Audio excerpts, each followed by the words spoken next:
Olá, graça e paz, mais um EBcast, aqui seu irmão David Breto. Após um tempo, voltamos aí com este EBcast para encerrarmos essa parte aqui dos livros bíblicos.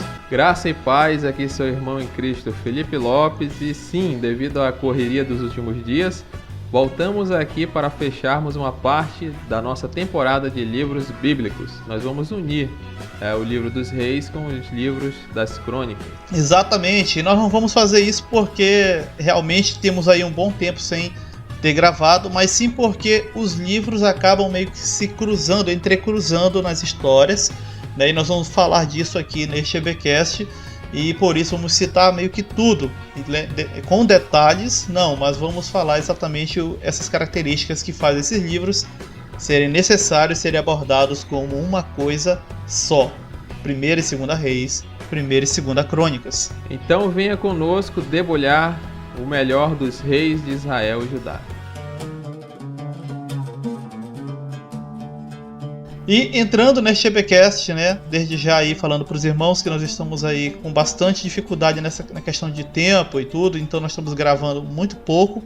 Esse aqui é o nosso EBcast ao vivo, mas nós temos um outro que estamos tentando resolver ali um problema de edição com ele, para também lançar. Falando sobre esses livros bíblicos, falamos até aqui sobre a história de Israel, mas quando chega lá em 1ª Reis, 2ª Reis, 1ª Crônica, 2ª Crônica, nós vamos ver a história agora de um país que entra tanto em conflitos contínuos internamente quanto com o povo ao redor. É um país que não é tão unificado. Falou muito bem o Felipe em outros EBcasts passados que Israel e Judá não eram tão unificados assim, e mesmo anterior àquela questão da quebra, pós-Salomão, com o filho de Salomão, é porque Davi e Israel governaram relativamente bem, ao ponto de manter esses reinos unidos, colados ali, e tendo às vezes no culto judaico, na figura do rei, essa cola para mantê-los unidos. É isso mesmo, nós temos o período que a gente chama de monarquia unida, embora nós já frisamos que eles agem mais, principalmente Davi, como um rei de 2 coroas. Salomão também vai conseguir manter o reino unido através das suas estratégias, que nós vamos falar mais no decorrer do episódio, mas quando chega no seu filho, Roboão, as 2 coroas se dividem, os reinos se separam. Nós vimos ali uma leve experiência, um leve sabor quando Davi fugiu de Absalão, quando ele volta ali a uma guerra entre as tribos. Guerra não, um bate-boca, um xingamento, ali do pessoal deixaram de seguir o Davi, e há uma semi-rebelião, tanto que Davi se preocupa muito com aquela rebelião, a rebelião de Seba. E ali a gente vê pessoas se levantando e dizendo: o que temos nós com Davi?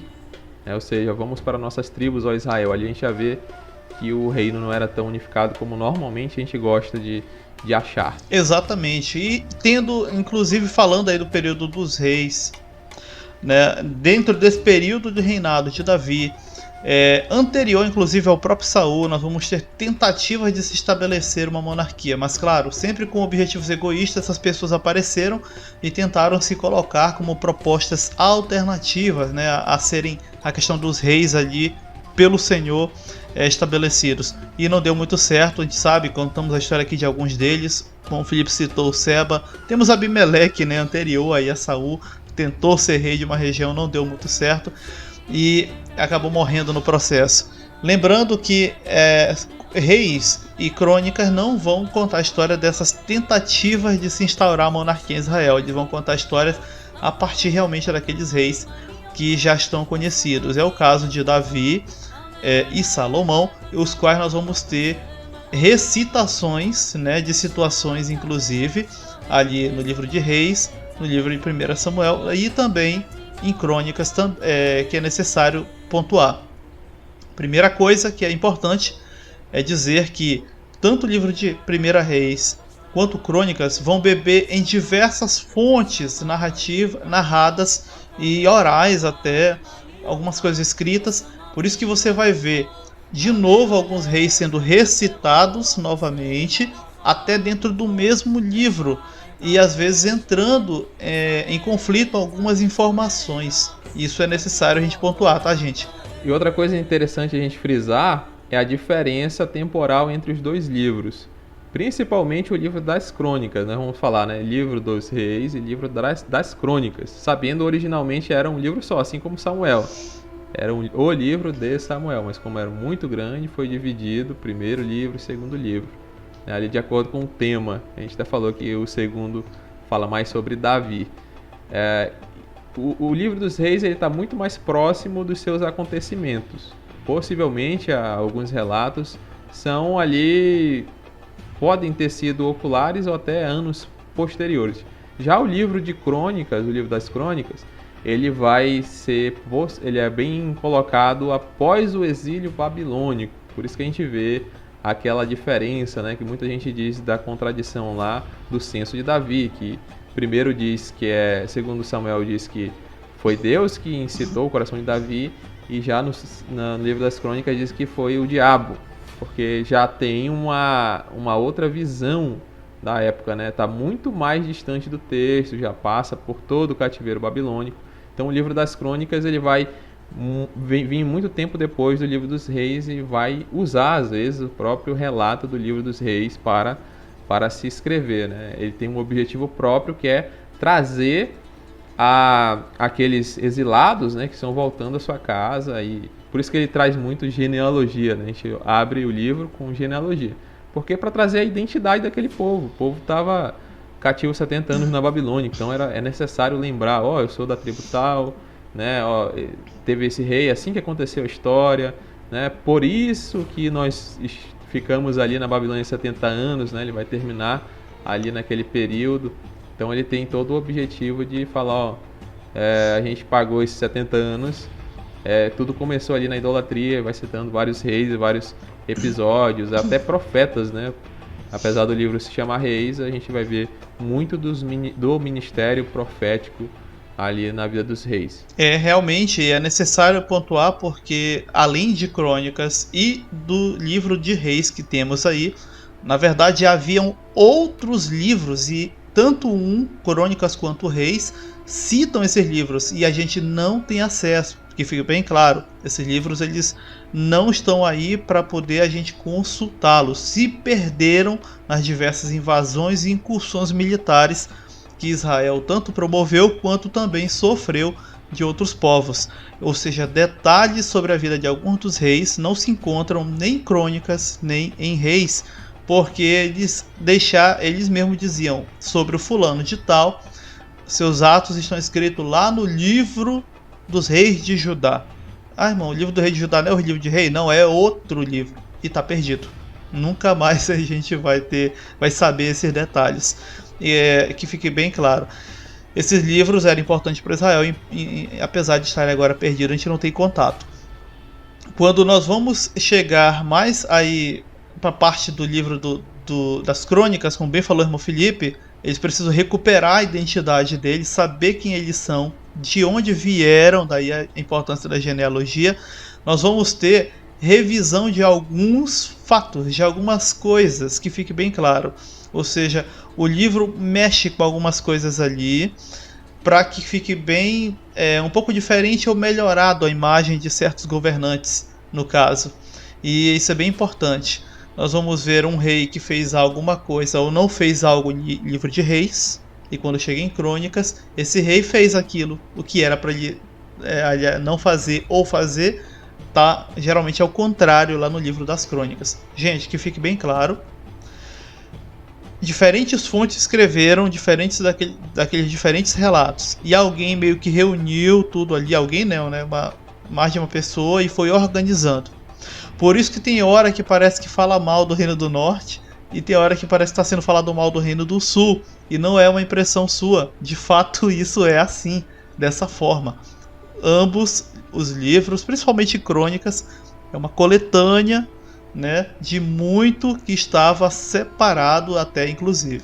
E já partindo para o conteúdo dos livros, o livro dos reis, ele se chama, né, Livro dos Reis de Israel e Judá, ou seja, talvez o evento mais importante do livro seja o cisma hebraico, que ocorreu após a morte de Salomão.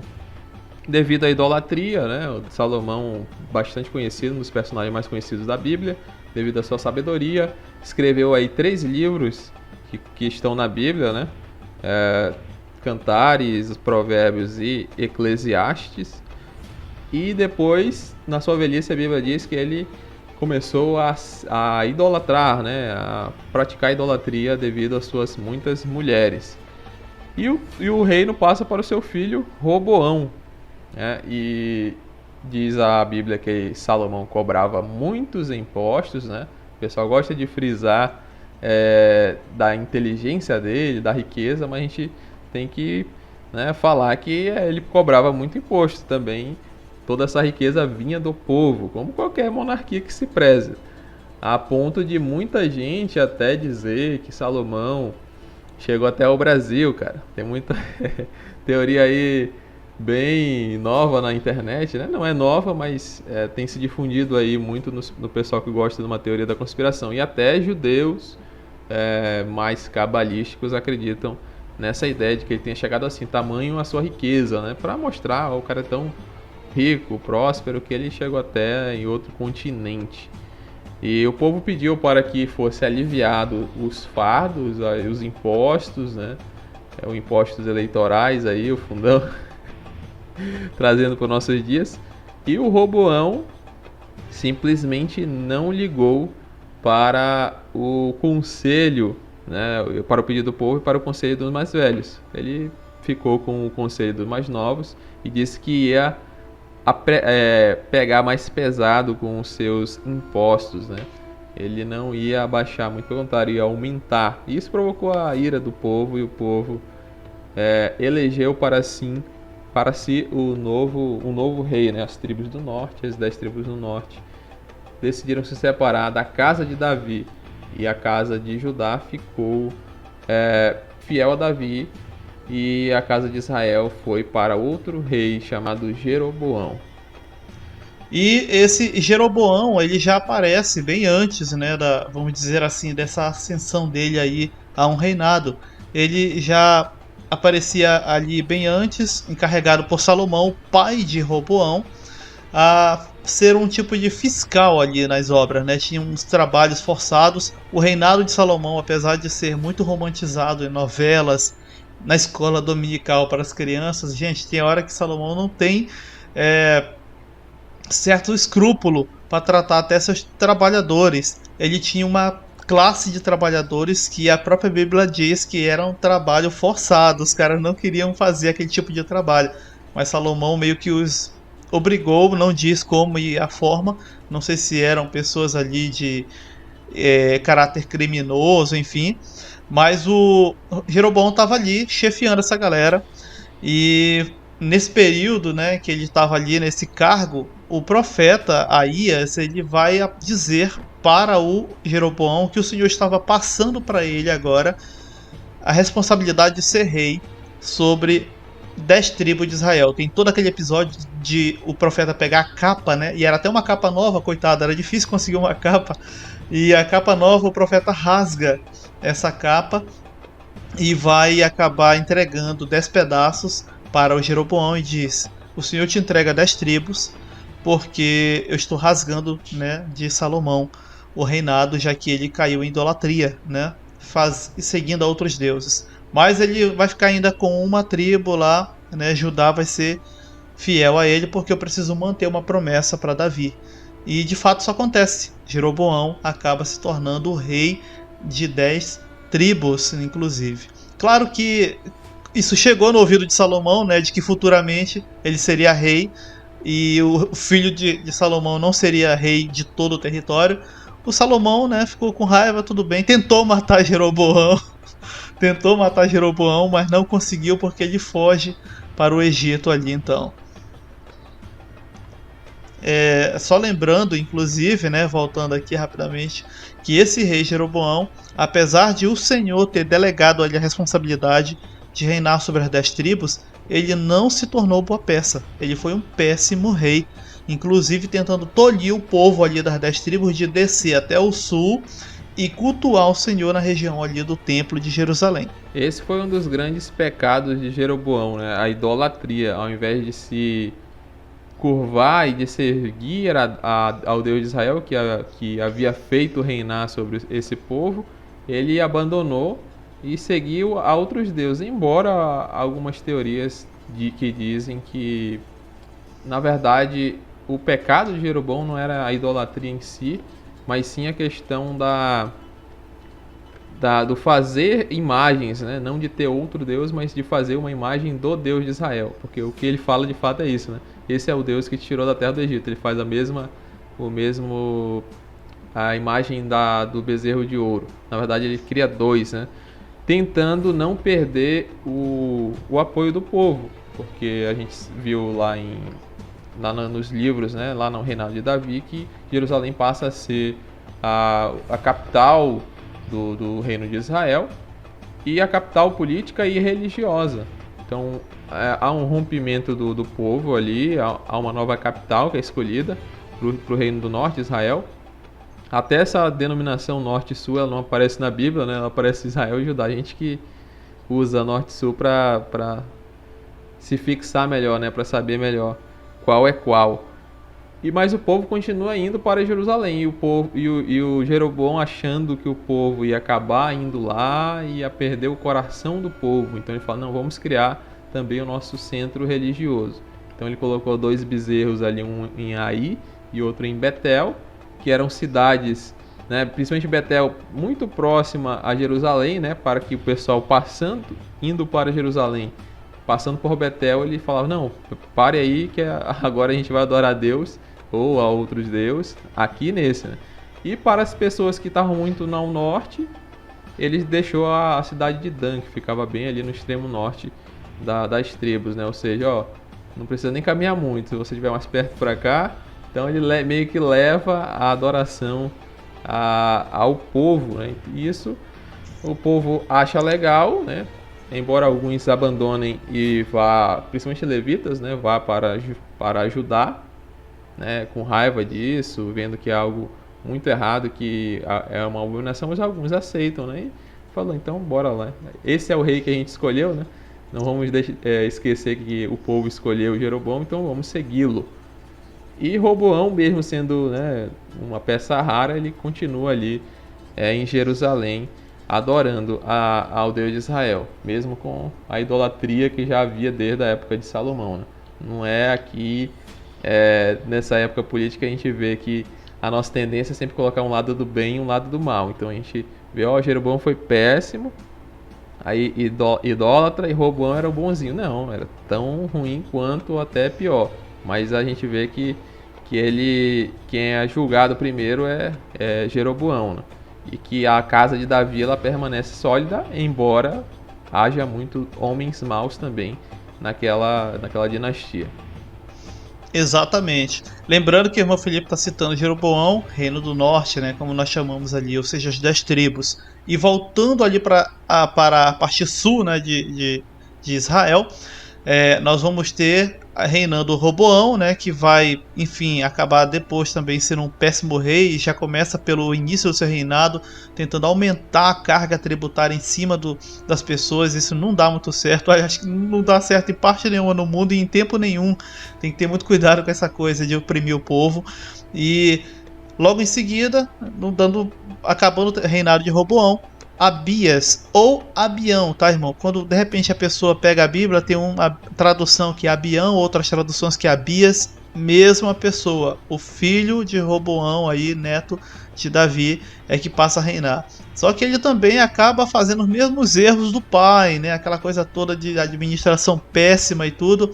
O reino dele foi rapidinho, não demorou muito, e logo em seguida vem um outro camarada ali também no Reino do Sul, na capital Jerusalém, que é Asa, ou Asaf, também conhecido assim seu nome. Tem hora que recita ele em alguns textos bíblicos, o Asaf, aí tu fica perdido, eu sei que tu fica perdido lá na tua Bíblia, assim, mas quem foi esse rei Asaf, rapaz? Não vi. É o Asa, é o mesmo nome.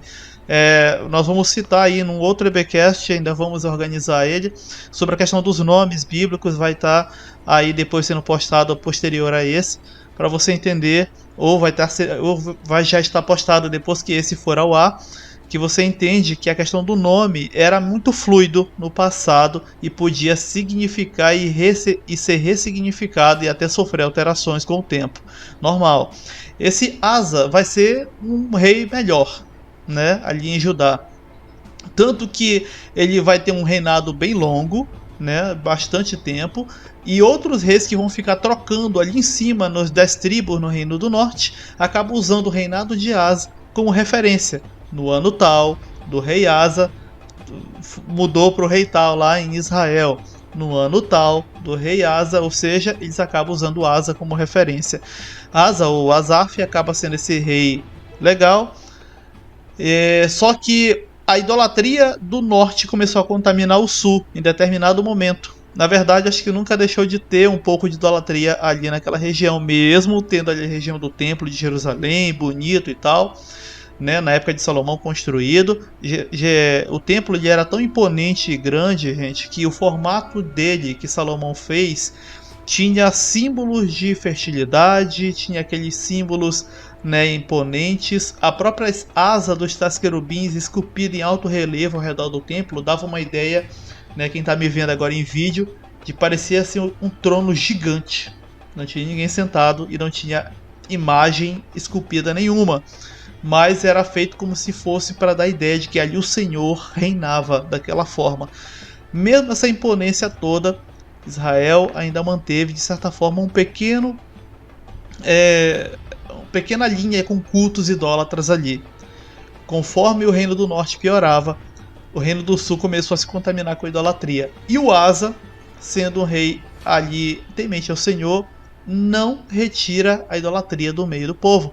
Ele deixa ali a coisa correr solta e a coisa começa meio que paralelamente ao temor dele para com Deus a sempre caminhar junto em Israel, ali no caso de Judá, certo? E no Reino do Norte, agora falando já para a parte de cima, ela encontra muita instabilidade política.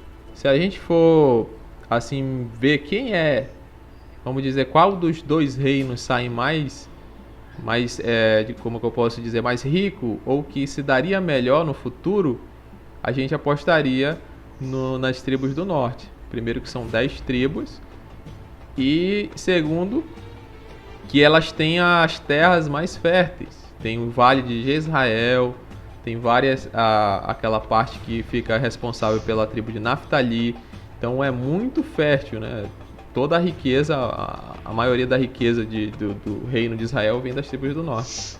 Judá é basicamente um deserto. A gente vê lá que Davi fugindo, né, para o deserto de Zif e tudo. Então a tendência é que Israel fique mais forte e Judá mais fraco. Só que acontece o contrário, por causa da instabilidade política. Jeroboão não segue nos caminhos do Senhor, é um péssimo rei. Vem a palavra do Senhor através do profeta dizendo que iria tirar o reino dele, assim como havia dado. O filho dele ainda assume, Nadab, mas continua nos mesmos erros do seu pai. E aí, através de uma conspiração, através de Baasa, mata o Nadab e aí cria uma nova dinastia. Baasa continua na idolatria e na impiedade de Jeroboão. Ainda consegue ficar um pouquinho no reino de Israel, assume o seu filho Elá, e apenas 2 anos, um dos oficiais, né, Zinri, conspira contra ele e acaba destruindo ali. Ou seja, ninguém do norte permanece no caminho do Senhor. Quando a gente vê reis mais ou menos e até bons no reino do sul e assumindo, né, continuando a linhagem de Davi, no norte acontece um monte de guerra civil. Vai lá um rei, reina um pouquinho, vai outra pessoa, um general, uma pessoa rica, destrói aquele rei, assume o lugar, vem outra pessoa. Teve até uma pessoa, esse tal de Zinri, que ficou 7 dias no reino. Né? Não deu nem para comemorar, nem para fazer o seu plano de governo. Até que o reino do norte encontra uma certa estabilidade através de Omri, que é o rei que fica um pouquinho melhor, né? Apesar de ele ser péssimo. A Bíblia diz que ele foi pior do que todos os reis anteriores a ele, né? A gente tem que saber diferenciar, né? Porque a Bíblia ela vai sempre falar de um rei que foi bom ou mal de acordo com a lei do Senhor. Mas a gente vê aqui um rei, um administrador, tem outras coisas, né? Normalmente quando um rei ele tem muita relação com o comércio exterior, né? A gente está falando ali bem primitivo, quando ele começa a fazer aliança com outros povos, há riqueza porque há comércio, mas aí também entra a idolatria. E, ou seja, o rei faz mal, o que é mal aos olhos do Senhor, porque abandona o Senhor, mas o reino fica um pouco rico, fica próspero. Então a gente acha, não, esse rei foi péssimo. Não, talvez ele tenha ajudado na economia, mas na questão de servir ao Senhor como um rei, foi péssimo. Aí assume o filho dele, que talvez é o mais conhecido aí, rei do norte, que é o Acabe, que aí ele instaura de vez o culto a Baal, e aí que nós vamos ver uma união, um estreitamento de alianças entre o reino de Israel e de Judá, com Josafá, né, o filho do Asa, e o Acabe. Eles começam a meio que ter relações comerciais e relações de guerra, aliança, né, mais firme. Antes, quando o reino se dividiu, eles começaram a brigar e tudo, e aí com Acabe e Josafá, eles começam a estreitar suas alianças. Aí aparece lá o famoso profeta Elias. Exato, e sobre essa nova dinastia aí, né? Eu vou até explicar rapidamente para os irmãos, porque alguns irmãos eu sei que ouvem essa palavra na escola dominical, numa pregação, e acaba meio que nem perguntando, né? Não entendeu direito, mas deixa assim por isso mesmo. Gente, dinastia é quando uma família e uma pessoa consegue manter seu descendente no poder, no caso das monarquias, por um tempo, mas que por alguma razão militar, de rebelião, dentro ali daquele país, daquela nação, alguém mata aquele rei ou tira-o do poder, não e incapacita todos os seus descendentes de assumir o poder. Às vezes, no caso aí do que aconteceu no Reino do Norte em Israel, matando mesmo. A Bíblia diz que matava-se aquela pessoa, exemplo, né? O tal do Elá, né, que era filho do Baasa, que deu um golpe lá no filho do Jeroboão, o Nadab. O Nadab era a primeira dinastia do Reino do Norte. Com ele morreu a primeira dinastia, porque o Baasa, filho inclusive de um profeta, foi lá e o matou, né? E matou todos os descendentes lá do Nadab, né? Neto de Jeroboão, filho, matou toda a galera, toda a família. Pronto, acabou com a primeira dinastia. Na pessoa do Baasa, uma nova dinastia nasce, a segunda dinastia, e assim vai, é um dando golpe no outro, né? Como diz o ditado aqui no Brasil, é golpe em cima de golpe, e dessa forma faz com que a dinastia vire de uma para outra. Quando nós chegamos ali no Omri e o seu filho Acabe, famoso, né, para nós vamos estar na quarta dinastia, aliás, na que seria a terceira dinastia ali. E uma coisa interessante, chegando aí nessa dinastia famosa pelo rei Acabe, o pai dele não tem muita importância no texto bíblico. Parece que não tem, mas esse Oni, ele vai praticamente estabilizar esse conflito no Reino do Norte, em Israel. Essa coisa instável, né? Conflituosa. Ele era um governante militar e foi aclamado rei. Ele vai, por exemplo, comprar a região com prata, que vai se chamar Samaria, por causa lá do homem que fundou aquela região, que era dele, o Semer, e ele funda a cidade de Samaria, o pai do Acabe, o Onri, e agora diz, pronto, acabou com esse negócio de vai para ali a comitiva real, vai para lá, aqui é a capital, Samaria é a Jerusalém daqui do norte, tipo isso, e pronto, é a Samaria. Lembrando que essa Samaria da época do pai do Acabe, do Onri, não está ainda naquela mesma configuração que é a Samaria lá dos tempos de Jesus, quando Jesus chega, é uma outra configuração cultural, que tanto que os judeus nem queriam saber daqueles caras ali. Depois a gente te conta por que isso aconteceu aí. Aí nós vemos o período, como a gente falou, de aliança entre o Reino do Norte e o Reino do Sul, Acabe e Josafá. Há uma guerra em que Acabe acaba morrendo por causa de todos os males que ele faz junto com Jezabel, persegue Elias, acaba matando, né, isso, Jezabel, injustamente Nabote, o israelita, por causa da sua vinha. Você pode ver o relato aqui, nós só estamos falando por alto. E aí entra em cena o Jeú, né, que ele acaba com a dinastia de Acabe, né, no caso a dinastia de Unri, que aí Acasias, filho de Acabe, ainda reina, né, um certo período. Jorão também, e acaba com o Jeú e quase acaba com a dinastia do sul também, né? Tem duas pessoas aí com nome bem parecido, o Jeorão do sul e o Jorão do norte. Também tem o Acasias do norte e o Acasias do sul. Aí talvez o período de mais risco a linhagem de Davi. Entra em cena uma mulher perversa chamada Atalia, que ela quase acaba com todos os filhos de Davi, né? Quase todos os descendentes. Sobra apenas um, né? Há toda uma trama palaciana lá, Game of Thrones, que a gente ficaria muito tempo aqui perdendo, mas é interessante, muito interessante o jeito que acontece isso. Até que Joás assume, e aí ele começa a estabilizar, né? Assume muito novo o reino, enquanto Jeú está reinando no norte. Ele tenta estabilizar o reino, né, mas também não consegue ter uma linhagem muito longa, né? Ainda há pessoas que sentam no trono na sequência, né, seus filhos e sua dinastia. E a outra coisa, né, que a gente pode separar dos reinos aí é o tempo de duração, né? O fim do reinado. O reinado do norte ele é destruído mais cedo, né? A queda de Samaria ela acontece ali por volta de 722 a.C. pelo Império Assírio, que domina toda aquela região e faz umas extradições do povo, né? Ele acaba com o povo ali e o Reino do Sul permanece até Nabucodonosor. Então mais uma diferença aí entre o Reino do Norte e o Reino do Sul.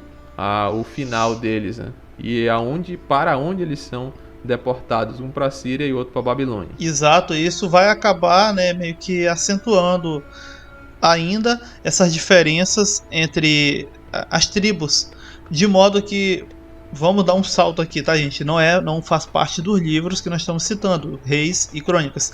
Quando te dá um salto lá no tempo de Jesus, os próprios discípulos não têm essa preocupação de Senhor, quando vai ser que você vai reunificar as tribos de Israel?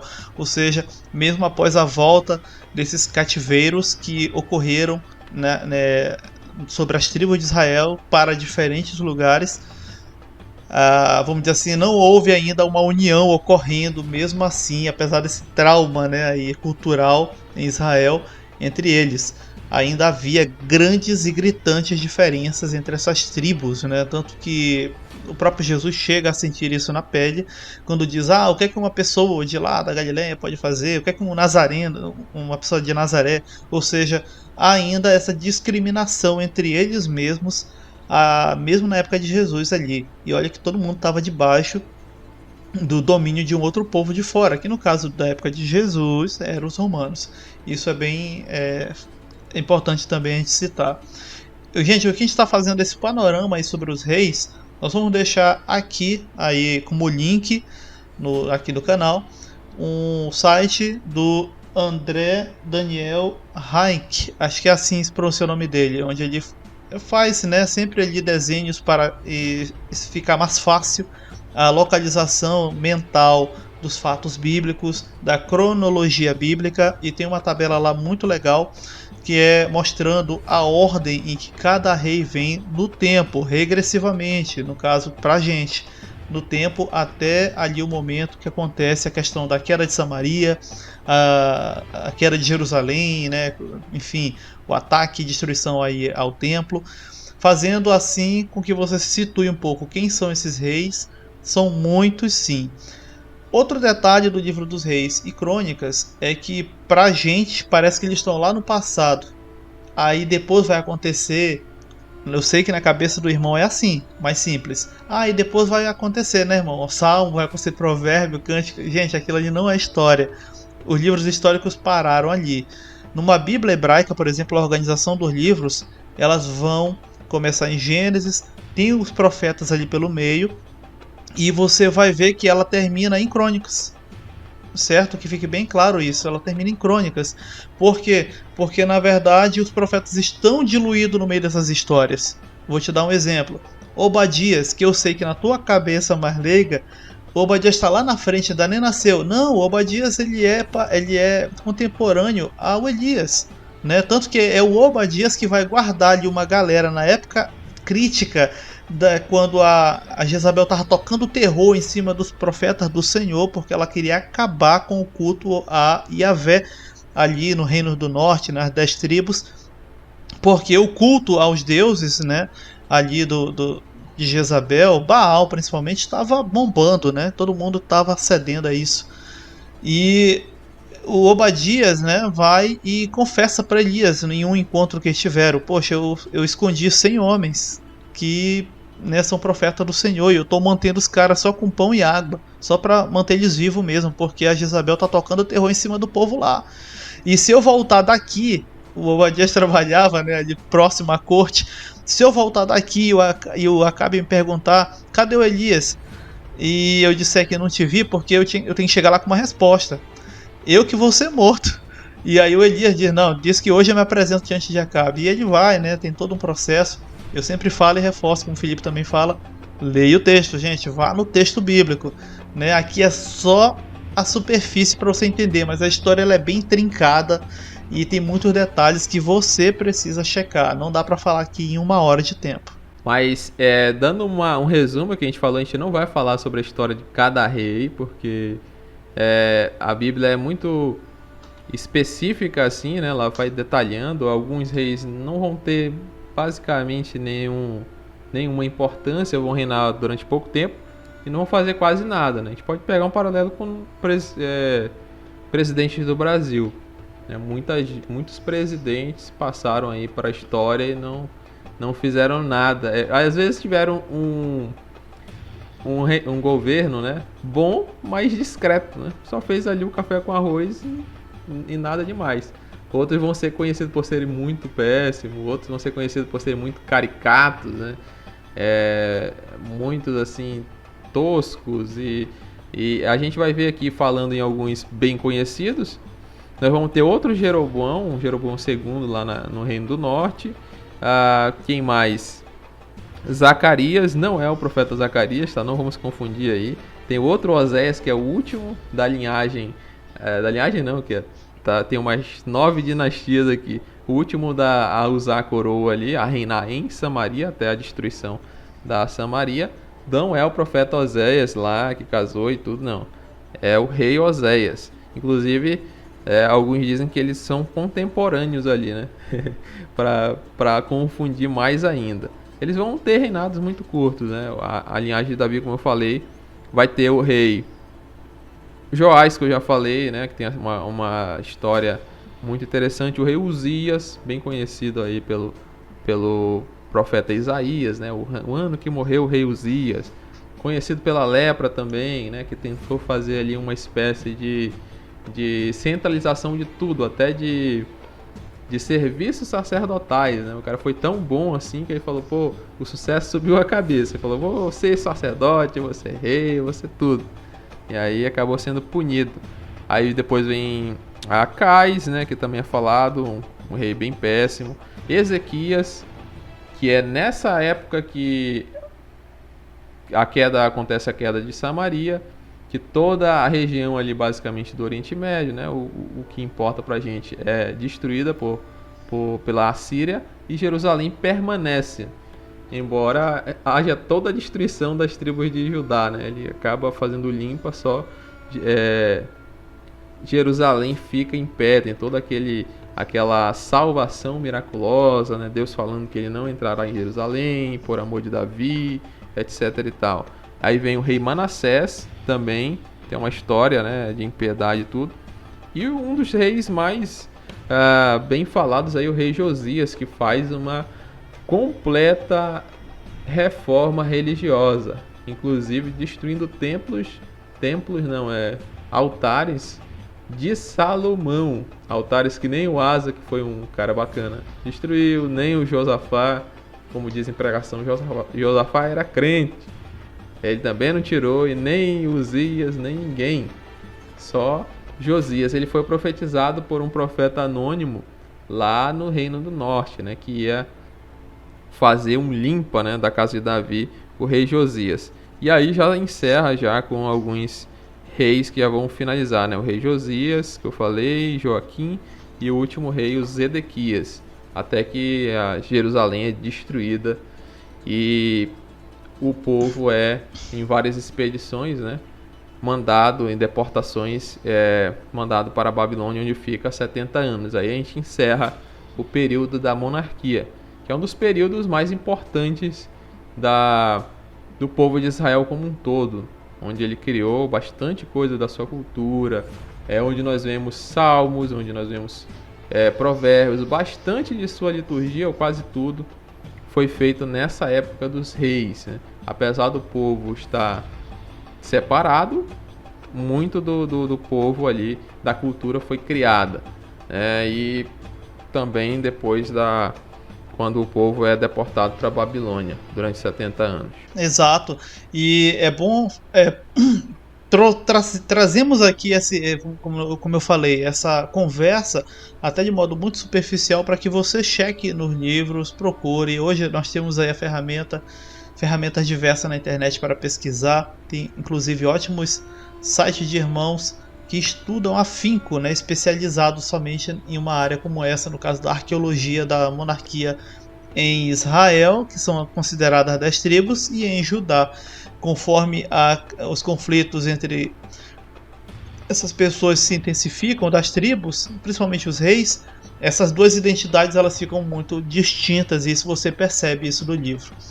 Reforçando aqui sobre a característica desses livros, que ficou bem claro, como o Felipe falou, são redigidos bem posterior, inclusive, como uma forma de tentar resgatar a identidade ali do povo, e eles reconheçam a sua história. Os livros eles vão acabar falando detalhes que ora entram em negação, ora entram em afirmação. O rei, como bem falou o Felipe, Josias é conhecido por promover uma ampla reforma religiosa, e não só reforma realmente ali no templo, né? Vai mexer com bastante coisas.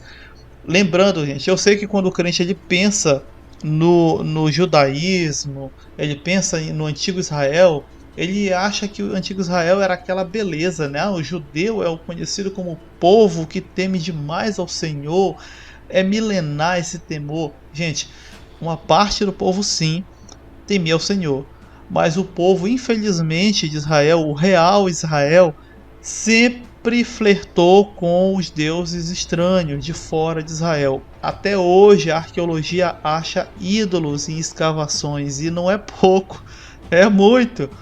Israel tinha até visões deturpadas sobre o seu próprio Deus.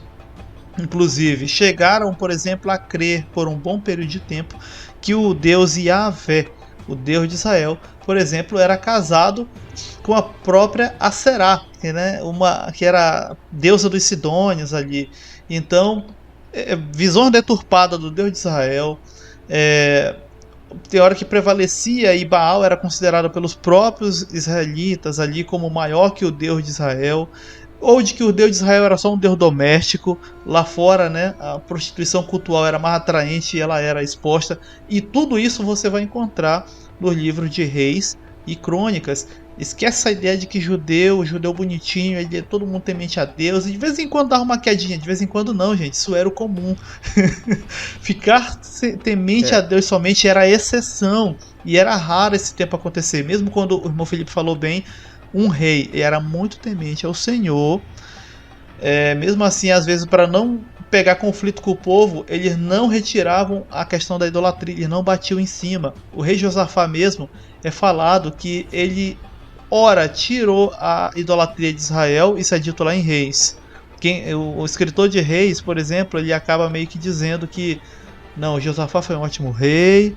Aliás, o escritor de Reis vai dizer, não, Josafá foi um ótimo rei, mas ele não teve peito para tirar a idolatria do meio de Israel. Já quem escreveu uma parte de crônica vai dizer, não, Josafá foi um ótimo rei, tirou toda a idolatria ali de Judá. E mesmo assim, lá no mesmo livro de crônicas, lá na frente, outro autor vai dizer, Josafá foi um ótimo rei, mas não teve peito também para tirar a idolatria de Israel. Ou seja, você vai ver os relatos mudando de tempo em tempo. Lembrando que não foi uma pessoa que sentou e escreveu essas histórias, até porque uma pessoa sozinha não tinha vida suficiente para acompanhar 40 anos de reinado de um, 20 anos do outro, 15 do outro, 10... Só se fosse um vampiro, né? Como é esses que nós encontramos aí na ficção. Porque é muito tempo de reinado. Nós estamos falando de mais de 200, quase 300 anos. Então, vai ter diferentes relatos escritos por diferentes pessoas sobre o mesmo rei, o mesmo personagem, de modo que diferentes visões é dada e diferentes nuances, que fique bem claro. E isso é importante para a gente não ficar romantizando aí as histórias. E saber o que de fato o texto é. Embora a gente tenha a tendência de encará-los como históricos, né? Eles não vão seguir o método histórico que a gente segue nos demais livros, né? De história, que eu acabei de falar dos presidentes do Brasil, por exemplo. Não, eles vão também estar um pouco trazer esse sentimento de rivalidade, né, dos escritores. Se o escritor é do norte, ele tende a falar do sul de uma forma mais pejorativa, né, dependendo da época também. Tem época que estava de boa. E também a forma com que ele vê aquele rei, como eu já falei anteriormente, né? O cara poderia estar ali com a economia, o PIB do Reino do Sul estourando, mas se ele era um rei que abandonava o senhor, né, aí ele é um péssimo rei. Então tem passa também pelo olhar do autor, como ele observa aquilo, como o povo vai observar o contexto da época. Então a gente tem que levar que ele vai ser tendencioso, né? As pessoas não gostam dessa palavra, mas ele vai transparecer na sua fala o seu contexto, a sua opinião da época, e não vai ser um negócio ali cabalístico, né? Que a gente fala, não, aqui, ponto, foi tal dia, tal mês, tal ano, foi tantos, e não vai ter ele não vai buscar essa exatidão como a gente normalmente busca hoje, né, nos livros atuais. Então é importante a gente ter essa mentalidade, né? O cara não vai querer ser imparcial ou querer ser tão detalhista como normalmente a gente é nos nossos escritos mais atuais, né? Ele não está escrevendo um artigo científico, ele está também sendo um teólogo ali, né? Usando a história do povo de Israel para mostrar, isso aqui foi péssimo, isso aqui desagradou ao Senhor. O próprio rei, bastante conhecido, né, por passar os seus filhos no fogo, o rei Manassés, né, toda a abominação que ele faz e tudo que acontece com ele. Então há essa crítica. E o ministério profético, principalmente Isaías, Jeremias, no Reino do Sul, ele vai mostrar isso. Sempre o profeta mostrando a vontade do Senhor, se aquele rei está agradando ou não, né? E até dando conselhos. Nós vemos Jeremias, principalmente, né, que tem todo um livro ali com várias profecias, e vai estar sempre aconselhando, vocês foram maus, vocês foram idólatras, Deus já o entregou na mão de Nabucodonosor, então vocês sejam seus servos, né? Um fez isso, o Joaquim, o Joacás também. Então se submetam ao rei Nabucodonosor, não sejam rebeldes. Aí vai lá o Zedequias, não, vou ser rebelde, vou deixar de pagar tributo. Vai lá o rei Nabucodonosor, destrói toda a cidade, queima o templo, leva toda a riqueza, e aí o povo fica em ruína. Então nós vemos aí nesse período monárquico sempre Deus mostrando a sua vontade e se ele se agrada no rei ou não, através do ministério profético. Isso, e como falou, o irmão Felipe falou, a questão do ministério profético, ela tá lá também, tá, gente? Vai citar, tu vai ver nomes de profetas que aparecem ali. Tu vai ver, por exemplo, na história lá do rei Ezequias, o profeta Isaías aparecer. Né? Esse aqui não é o profeta Isaías lá do livro? Sim, gente, como eu falei, os livros proféticos ali, né? Tipo Ezequiel, Elias, aliás, o livro lá de Malaquias, Obadias, enfim, não estão contando histórias cronológicas, eles estão registrando aquilo que o Senhor às vezes mandou ser profetizado sobre determinados locais, até o próprio Israel como um todo, ou nações ao redor. Enfim, e sentenças também não são ali história, né, que fique bem claro. Por isso que na Bíblia hebraica vai terminar lá em segunda, o que seria para nós segunda Crônicas ali, porque realmente é ali que termina, né? Tem todo depois a questão do envolvimento de Israel via cativeiro com outras nações, ele tem que voltar e depois volta, e aquela luta toda para restaurar a identidade desse povo. O povo já não estava bem de identidade antes do cativeiro, com o cativeiro piorou. Então, quando Jesus vem, por exemplo, nós já vamos encontrar um Israel que está dedicado ao culto ao Deus de Israel, com todo um zelo, com todo, enfim. Por quê? Porque eles apanharam muito por desprezar no passado a instrução e as orientações do Senhor via profetas. E ao fazerem isso, se encontraram ruína e destruição. E é por isso que, inclusive, vai se haver construção de facções dentro da religião judaica, o judaísmo, que é o caso que a gente conhece lá através dos evangelhos dos saduceus, fariseus e outros, como uma tentativa de zelar tanto que o próprio zelo começou a corroer, né, o judaísmo. A gente conhece os problemas que isso levou. Por quê? Porque durante toda a história de Israel, como nós vimos, o irmão Felipe citou, os próprios reis, o povo, nunca foram realmente fiéis ao Senhor. E até os reis que procuraram ser fiéis ao Senhor, em algum momento, acabaram, infelizmente, cedendo lugar às tentações, à prostituição cultural e outras coisas mais. Basicamente, os livros das crônicas e dos reis, eles vão terminar com o cativeiro babilônico, após a profecia do rei, tô confundindo agora, do profeta Jeremias, da destruição do templo. Então ali se encerra um grande ciclo, um ciclo muito importante, um período muito importante do reinado aí do povo de Israel, que é a monarquia. E aí eles começam um novo período, que vão ser levados cativos para a Babilônia. Fica uma parte, né, não é levado todo o povo, como alguns acreditam, né? Às vezes a gente lê de uma forma bem extremista e acha que o povo todo foi levado, mas não tinha nem onde colocar, né? Mas os nobres, né, vamos dizer assim. Então o povo fica ali, a elite é levada. Então esse período da Babilônia também é bastante importante, onde eles escrevem muitas coisas, né? Possivelmente o próprio livro das crônicas foi escrito nesse período. Eles começam a se unificar, aí começam as questões das sinagogas, né, tão famosa na época de Jesus, né? Muita gente acha que era uma espécie de igreja, ou, né, quer copiar os templos atuais, querem fazer como se fossem sinagogas, ou achando que sinagogas eram como se fossem templos, que quando Paulo ia na sinagoga de, sei lá,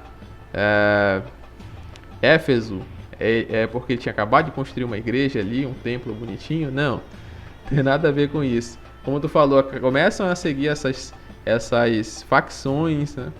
E há um período que nós chamamos de interbíblico.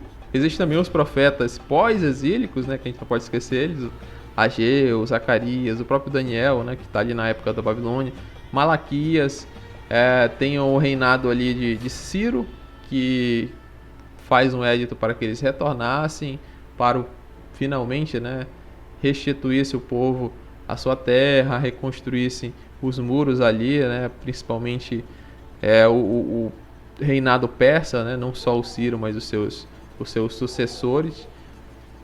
E também tem um período que a gente chama de interbíblico, que vai ali ter aqueles livros mais, como eu posso dizer, apócrifos, né, que a Igreja Católica reconhece e as igrejas reformadas evangélicas não consideram cânon, né? Judite, Tobias, eles vão falar desse período aí, mais do Império Persa, né? Fazendo um resumão aí, persa não, grego, melhor dizendo, período de macedônico, período helenístico, que há uma certa tentativa de misturar a cultura judaica na cultura macedônica e, né, fazer aquela mistureba doida.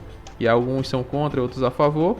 A gente vai falar isso, vai ter um episódio do EBcast falando só sobre isso. E aí se encerra esse período helenístico, né, de Alexandre o Grande e tal, vem os seus generais, até que chegamos finalmente no período romano. É lógico que a gente vai falar todo os livros aí, né, dos profetas e tudo, e os poéticos também, até chegar a Jesus, que a gente já vê que há um grande lapso aí de aproximadamente 400 anos.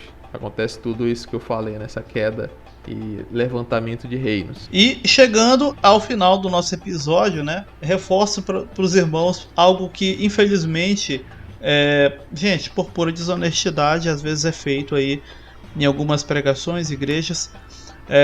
Os reis, o que está sendo registrado ali no livro de Reis e Crônicas, os 4 livros, né, não estão ali para serem modelos a serem replicados por pastores, por líderes e igrejas. Eles estão ali para mostrar a história de um povo. Eles são importantes, frisou bem o irmão Felipe, para principalmente o povo que vai vir pós-exílico conhecer a sua história. Eles não estão ali para serem replicados. Não se tira a doutrina da igreja dali, daqueles livros, procedimentos que reis fizeram ali mesmo, que foram temente ao Senhor. Não é para o teu pastor ficar replicando, né? Ou você que é pastor está nos ouvindo, ficar replicando aquilo. Eles estão ali para a cultura de um povo ser ali registrada, né? Relembrada. Então, você que é cristão, olha para ali, olhe com reverência, por ser escritura sagrada, e pense também por ser a parte da cultura e da identidade de um povo, né? Tentar querer fazer cópias baratas dos procedimentos que os reis fizeram em algum tipo de culto ao Senhor e tudo, gente, é ofensivo culturalmente, é ridículo. Para com isso se de repente você é um desses que gosta disso, tá? Porque o Salomão matou não sei quantos, o outro veio e matou 600 boi, grande sacrifício ao Senhor. Vamos fazer. Gente, para com isso, para. Isso é ofensivo culturalmente, né? É igual você ver o argentino tentando replicar alguma coisa cultural nossa, tu se sente ofendido, que eu sei. É a mesma coisa que tu tá tentando fazer ao tentar fazer lá na tua igreja, na tua congregação. Aprenda com a história bíblica, os erros e acertos de homens de Deus, outros nem tão de Deus assim. Tá ali, veja como exemplo a ser evitado, mas não para ser replicado. Exatamente, faço minhas as suas palavras. A gente tem a tendência natural de olhar e querer imitar a Bíblia. Vamos tentar entender o contexto. E presta atenção que isso aqui é muito usado, né? Principalmente Davi, ungido do Senhor. Então a gente já sempre fala que temos que entender o contexto da época. O contexto da época, monarquia. O nosso contexto, democracia. O povo de Israel não escolhia os seus representantes, né? Nós temos aí raras exceções, né? Não existia voto, nós não podemos usar esses livros para dizer, devemos votar em fulano de tal, devemos votar, fulano de tal é ungido do Senhor, o outro não. Não se aplica, né? Simplesmente qualquer pessoa assim, mais simples que seja, ela vai entender. Haviam reis, havia uma monarquia, haviam capitais, todo o sistema completamente diferente do nosso, né? Temos aí milhares de anos de diferença e também completamente diferente, como eu falei, democracia. Eles não votavam, não tinha título de eleitor, não existia essa obrigação de votar consciente. A gente falou aí de Jeroboão, que foi escolhido, mas era escolhido pelos chefes das tribos, pelos anciãos. Não era algo democrático. Bora voltar aqui, a gente vai ficar com Roboão ou Jeroboão. Não. A maioria do povo era levado pelo seu rei. E como a gente falou, o rei influenciava muito o povo de Israel. Então, quando o rei era idólatra, o povo era mais ainda. Até quando o rei era menos idólatra, o povo era. Imagine quando era, né? Quando ele mesmo promovia ali, como Acabe, por exemplo.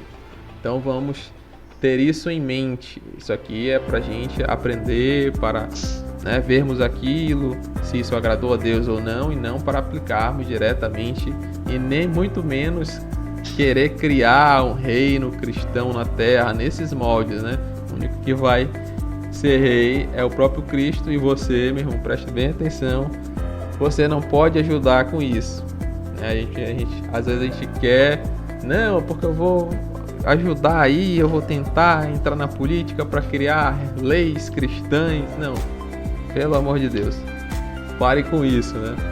O Brasil, ele não é um país cristão, é um país laico, onde nós devemos respeitar a religião de todos e não querer colocar a nossa religião acima dos demais, ou querer obrigar à força através das leis que outras pessoas se convertam. Nem o próprio Cristo fez isso. Cristo tem todo o poder e não fez. Então é algo que não deve ser feito. E é isso, pessoal. Vou deixar aqui esse momento de reflexão. Entender, Bíblia é Bíblia, nossa vida é nossa vida. Devemos aprender sim, mas devemos entender que Israel é Israel, igreja é igreja. Para a igreja há conselhos específicos. Isso aqui é para a igreja, isso aqui é para Israel. Então não vamos misturar uma coisa com a outra. Bem, e é isso, meus irmãos. Fica esses conselhos, né? Porque nossos tempos aí são de conflitos, e a gente viu aí pelas histórias das escrituras, no livro de Reis e Crônicas, que conflito entre o povo, né, acaba nunca dando certo. Quando o verdadeiro conflito chega, que foi para Israel e para Judá, as invasões de povos de fora, eles não prevaleceram e acabaram sendo levados ali cativos em uma quantidade que desestabilizou totalmente ambos os reinos. É só para você ver que às vezes o conflito que às vezes a gente foca tanto achando que é importante, acaba não sendo aquilo que é importante. Na verdade é apenas uma forma de ficar desatento, né?